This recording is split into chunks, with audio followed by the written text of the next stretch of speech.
Isn't it common sense for a wife to have children? Infertile women are useless. Mary, get out of here. My husband, Ken, berated me as I returned home after a long absence. He glared at me with contempt, blocking my way into the house with outstretched arms, leaving me standing in the doorway holding my smartphone. It's your fault for leaving me alone for so long in the first place, my husband said accusingly. I had been staying with my parents for about a month for personal reasons. I had just thought I could finally return home, but this was the state of affairs with my husband. Well, this isn't your home anymore. I already have a new partner. I glanced down at my feet and saw familiar shoes on the doormat. I slowly lifted my head, glaring at my husband. Oh, you finally noticed, huh? That's right, it's your sister, Anna. I'll be living here with Anna now. Unlike you, she's beautiful and has a great figure. You wouldn't even think you're sisters, my husband said with a smirk as he stood in the entranceway. I couldn't help but bite my lip, even surprising myself. I was used to being compared to my beautiful sister, but it felt so unpleasant when my own husband pointed it out. Eventually, my sister came out from the living room, rushed over to my husband, and conspicuously linked arms with him. My husband looked at her affectionately and said, I've decided to have Anna bear my child. I'm sorry, Mary. It seems like you're infertile, so I'll be the one to get pregnant with Ken's child. My sister directed a pitiful gaze toward me. Then, my husband waved his hand at me as if shooing away an animal. Come on, you're in the way. Get out of here quickly. This isn't your home anymore. In a cold voice, I said. Huh? You're the one who's leaving. That house is about to be demolished. Huh? My husband frowned, probably not understanding the meaning of my words. He exchanged glances with my sister, and both of them were puzzled. Actually, I had known for a while that my husband and my sister were having an affair. And I was aware of their plans to take over the house. So, I was well prepared for this. I was determined to take everything away from my husband. I reaffirmed this resolution in my mind. At that moment, my sister immediately raised her voice as if mocking me. Hold on. What are you talking about? This house belongs to our father, right? He wanted you both to live here when you got married, didn't he? So, this house is in our father's name. You can't just demolish it as you please, my sister said triumphantly. So, I told my sister. Certainly, this house was originally in our father's name. However, the ownership has already been transferred. What do you mean? My sister pulls a face.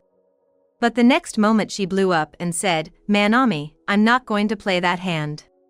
Mary, I'm not going to play that game with you. Don't bullshit me just because you are disappointed that your husband was taken away from you. My husband joined in with his sister. You're lying because you're jealous of Anna, aren't you? You're an infertile woman. You infertile woman. They both didn't believe me and made fun of me. But then, the house is in Mary's name. I heard a voice from somewhere. Who is it? My husband looked around nervously. But my sister seemed to recognize the voice immediately and shouted at me. Wait, what was that just now? It's our father's voice, right? I then showed them my smartphone that I had in my hand. Yes, it's Dad. I've been on the phone with Dad since earlier. In fact, when I came home, I had put my smartphone on speaker mode. The person on the other end of the call was my father. In other words, my father had been listening to the entire conversation between my husband, my sister, and me. My father-in-law, why? Both of them were stunned. My husband and sister had wide eyes as they stared at the smartphone. My father began speaking again. I'm disappointed in Anna and Ken. Both of you put on such good faces in front of me, and I fell for it completely. He must have been truly disappointed. My father sighed on the other end of the phone. Then my husband whispered to me in a low voice. Hey, what's going on? Why are you connected to my father-in-law? However, I ignored my husband and said loudly, "Huh? Why did I let Dad listen to our conversation? Hey! Keep your voice down." My husband looked flustered, but I continued speaking to both of them with a blank expression. "You both know that I went back to my parents' home to take care of Dad, right?" My husband and sister nodded slightly. They both knew that I had been staying overnight to take care of my father, who was living in my hometown and had fallen ill. Mom has already passed away, and my older sister couldn't come back home because she's too busy with work. But you see, the reason I went back home wasn't just for that. It was also to report something to you. Report? Yes, a report that both you and your sister are having an affair. At this point, my sister trembled and asked, "So, Dad?" I looked straight at my sister and said, "Yes, Dad knows everything." When did he find out?" My sister asked me with a pale face.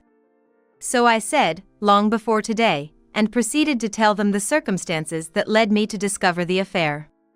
I began to suspect the affair when Ken started taunting me for not being able to have children. Ken had wanted children since we got married. But since I wasn't getting pregnant, he grew frustrated. He eventually started calling me infertile and blamed everything on me. "Well, it's obviously your fault, isn't it? You're infertile, so you can't have children. What's the point of having a wife who can't have children? I had no choice but to leave you to ensure I have descendants. But just saying infertile doesn't identify the cause. I asked you so many times to undergo infertility treatment together, didn't I? But you prioritized your job and never seriously considered working on infertility treatment. You kept saying that having children was the wife's responsibility, and you didn't listen at all." When I retorted to my husband, he looked away from me. It was probably awkward for him since it was true that he had consistently refused infertility treatment. So, I turned to my sister and said, "I thought about it when I saw Ken behaving unreasonably. I started suspecting he might be having an affair." "What are you talking about?" "Well, he keeps avoiding reality while saying he wants children. Blaming me alone won't solve anything, right? It just seemed odd that he was unfairly making me the villain.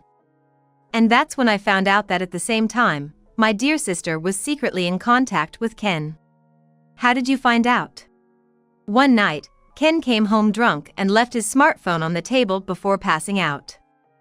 I saw a creepy message from my sister saying, 'Today was so much fun,' full of heart stamps." "Stop it," my sister blushed with embarrassment. "It's quite dumb to have an affair with your younger sister's husband and then feel embarrassed about it." I never wanted to believe that my own sister would go after my husband, but I had to get to the truth. So, I decided to hire an investigator. And guess what? The evidence started pouring in. It looks like Ken and your sister have been seeing each other for a long time. I brought all the gathered evidence with me when I returned home. "So, what about Dad at that time?" my sister asked, and from the other end of the smartphone, our father replied, "I've seen all the evidence, and I've heard Mary's side of the story. The fact that Ken mistreated Mary and that you were trying to have an affair with Ken to take over the house. To teach you two a lesson, I suggested a plan to demolish the house and kick you out." Father's voice was filled with anger. It was only natural for him to be angry since both my husband and my sister had betrayed me while I was taking care of my father during his illness. After being scolded by my father, the two of them looked awkwardly down. So, I thought they would reflect on their actions and apologize to my father. But, father-in-law, isn't it still a wife's job to have children? It seemed like my husband was an irredeemable scoundrel. Despite my father's furious anger, he shamelessly uttered those words. "I cheated because it's your fault, Mary. Your infertility is to blame. There's no point in staying married to a woman who can't have children. Neither Anna nor I are at fault." My father fell silent. He must have been utterly exasperated, scolding them so vigorously, only to hear me being blamed for everything. As for my sister, despite initially appearing remorseful when her affair was exposed, she quickly regained her confidence once she was back with my husband. That's right. Mary, who can't have children, is at fault, so why make a fuss over a little affair? Besides, whether the mother is Mary or me, it doesn't make a difference to Dad when it comes to grandchildren. However, my father shouted, that's not the issue. Your thinking is wrong. Apologize to Mary and separate immediately. Despite his escalating tone, my husband and sister remained unfazed. In fact, my husband showed no remorse and defiantly declared, in that case, I'll divorce Mary. I don't need an infertile woman or this rundown house. Anna and I will live our lives together from now on. Hey, Ken, planning to run away? Wait. Apologize to Mary properly. My father tried to stop my husband, but Ken just laughed heartily and disappeared into the living room with my sister. No matter how angry my father got, there was nothing he could do over the phone. Nevertheless, my father continued to speak to my husband through the speaker, but my husband ignored him, hastily packed his belongings, and left the house with my sister in no time. Left all alone, I slowly sank onto the living room sofa. The fatigue hit me like a wave as soon as I was by myself, and I couldn't bring myself to stand for a while. It was such a harsh experience to go through, especially after returning home after such a long time. I had expected this to happen, but losing my husband to my own sister was still a shock. Are you okay, Mary? My father asked with concern. Right, I was still on the phone with my father. I quickly picked up my smartphone and put on a smile, saying, I'm okay, Dad. I'm sorry, I couldn't do more to help, Mary. My father sincerely apologized to me. It's okay, Dad. You've been a great support. Thank you so much. I had nothing but gratitude for my father. Despite being in poor health himself, he had stood up for me. Then I told my father, don't worry, Dad. Ken and my sister will definitely regret this. I was confident in this, not just putting on a brave face. That's because I held a certain fact that they didn't know. 1 month later, the divorce was successfully finalized, and I claimed alimony from my ex-husband and sister. My ex-husband was full of complaints until the end, saying, it's your fault for being infertile, but since the fact of his affair remained unchanged, he reluctantly agreed to pay the alimony. My sister, too, initially hesitated, saying, I've never heard of claiming alimony from family, but it seemed she was eager to marry Ken as soon as possible, so she paid the alimony in a lump sum. Afterward, my ex-husband and sister rented an apartment and moved.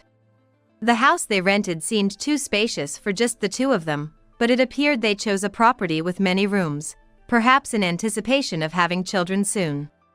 I went ahead with the plan to demolish the house my father had given me and moved to a nearby apartment. The vacant land was transformed into a paid parking lot, providing me with a small but steady source of income. For some time after that, I lived calmly without any contact with the two of them. However, several years later, I would unexpectedly cross paths with them again. It happened in the waiting room of a maternity clinic during my first visit. To my surprise, I encountered my ex-husband and sister there. They seemed as close as ever, holding hands while sitting together. I didn't want to get involved with them any more than necessary, so my initial intention was to ignore them. After completing the reception process, I sat in a distant chair, deliberately averting my gaze. However, it appeared that my ex-husband noticed me sooner than I anticipated, and he began to approach me. Oh! Look who it is, Mary! My ex-husband said in a tone that clearly indicated he was trying to tease me. It's been a while. I replied curtly. I intended to leave the place promptly, but my ex-husband grabbed my shoulder and continued to speak. Hey, Mary, what brings you to the maternity clinic? Meeting here of all places is quite a coincidence. I bet an infertile woman like you is still single, right? Isn't he such an insensitive man? Even though he's my ex-husband, I can't help but feel embarrassed that I know someone so rude. I tried to shake off my ex-husband's hand and get up. But my sister was in front of me, blocking my way. You think Mary could get married? After all, this child is ugly. My sister also sided with my ex-husband and mocked me. So I let out a big sigh and told my ex-husband and sister, "Hey, can you stop making assumptions like that?" "Huh? I got remarried, you see." "What?" "And it looks like I'm pregnant, so I came for a checkup today." "Pregnant?" My ex-husband and sister were left dumbfounded. Then we looked at each other for a while, and I thought my ex-husband had a nasty smile on his face and said to me, "You're infertile and you think you're pregnant? Don't lie to me. I get it. Maybe it's what you call an imaginary pregnancy? She just gained weight, but she thinks she's pregnant. It's so funny that you're so delusional that you're coming all the way out here to get a checkup." My sister joins my ex-husband in a vulgar laugh. All the pregnant women around us were glancing at us. I was so embarrassed. It seems my ex-husbands still have no common sense. But I thought now was the time for revenge, so I asked them, "By the way, have you two had children yet?" "What?" Apparently it was a question he didn't want to be asked, so my ex-husband looked away and fell silent. My sister, on the other hand, looked at me with a disgusted look on her face and said, "None of your business," and glared at me. My sister then said, as if trying to put my ex-husband in a good mood, "We're just trying to make a baby at our own pace, not rushing into it, right?" "Oh, yeah. We just started. So far, we've just been taking our time as a couple." My ex-husband looked at me with a stern face, and I said firmly, "I mean, you haven't had children yet, have you?" "Well, Ken is sterile, so it's difficult." "What? Seedless?" my ex-husband exclaimed. But, as expected, he thought it was a bad idea to use the word seedless, right? My ex-husband blushed and held his mouth with his hand. "I'm sorry, what do you mean by seedless?" My sister beside me looked at my ex-husband's face. No. It's just her imagination." My ex-husband shook his head vigorously, denying it with a strained expression. "It's not imagination. It's the truth. I know why my sisters are here at the obstetrics and gynecology clinic. Even your sister had trouble getting pregnant, right? But no matter how hard she tried, she couldn't have a child. After all, Ken is infertile. He accused me of being infertile and refused infertility treatment, but in reality, Ken himself is infertile." "Oh no! Ken is infertile. Is that a lie?" As my sister stood there with a fussed face, my ex-husband interrupted from the side. "Wait a minute. How do you know I'm infertile? I've never even been to the hospital." My ex-husband came at me with a bright red face. So I laughed and said, "Oh, you don't remember, do you? You refused to let me go to the hospital, but you did give me a specimen. I had it tested." Specimens, come to think of it. I guess he remembered that once in the past, he had only given me a specimen at my request. My ex-husband's face turned blue. "The test results revealed that you're the one who's infertile. Quite ironic, isn't it? You ridiculed me, calling me infertile, yet you turned out to be the one with fertility issues. By the way, I had the test done too, and everything was normal. That's why I'm pregnant now," I said, and my ex-husband shouted at me, almost lunging forward. "Damn it! Why didn't you tell me I was infertile? If I had known, I could have taken appropriate measures." The surrounding patients and nurses turned their shocked faces towards us. I whispered to my husband, "Well, I did plan to tell you once we knew the results. But back then, you were bullying me, and on top of that, you were cheating, right? You weren't exactly engaging in civilized conversation with me." "But keeping such an important thing from me is unacceptable. I thought you were the problem, so I believed that I could have children if I switched to Anna. Therefore, I deliberately didn't tell you. So that you would regret it someday." "You! Mary, you've really insulted us." My ex-husband and sister snapped, advancing towards me with furious expressions. At that moment, I was so consumed with rage that I couldn't care less about the onlookers. My ex-husband raised his hand to strike me, but... Hey, you too!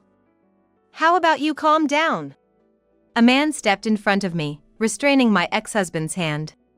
It was John, my new husband. This is a clinic, and there are other patients here. You've been harassing my wife loudly since earlier. Can you please keep it down? John's tone was calm, but there was an underlying anger in his voice. In fact, he had come with me for the pregnancy test and had been watching our situation from a distance. Shut up! It's none of your business. This woman here insulted me, calling me infertile. And she's been hiding the fact that I'm infertile, deceiving both me and Anna. My ex-husband glared sharply at John. Despite being furious just moments ago, he had become completely subdued. However, his expression soon turned to one of realization. And he fell silent, no longer saying anything. John then spoke to the ex-husband in a soothing tone. So what if it's infertility? Isn't the purpose of marriage more than just having children? Whether there are children or not, aren't couples supposed to support each other? At that moment, the sister pushed aside the silent ex-husband and lashed out at John. Hey! You're Mary's new husband, aren't you? You talk so big, but do you understand how I feel? I can't have children because my husband is infertile. Do you understand that? You're getting all high and mighty just because you have children. But you'll regret it later.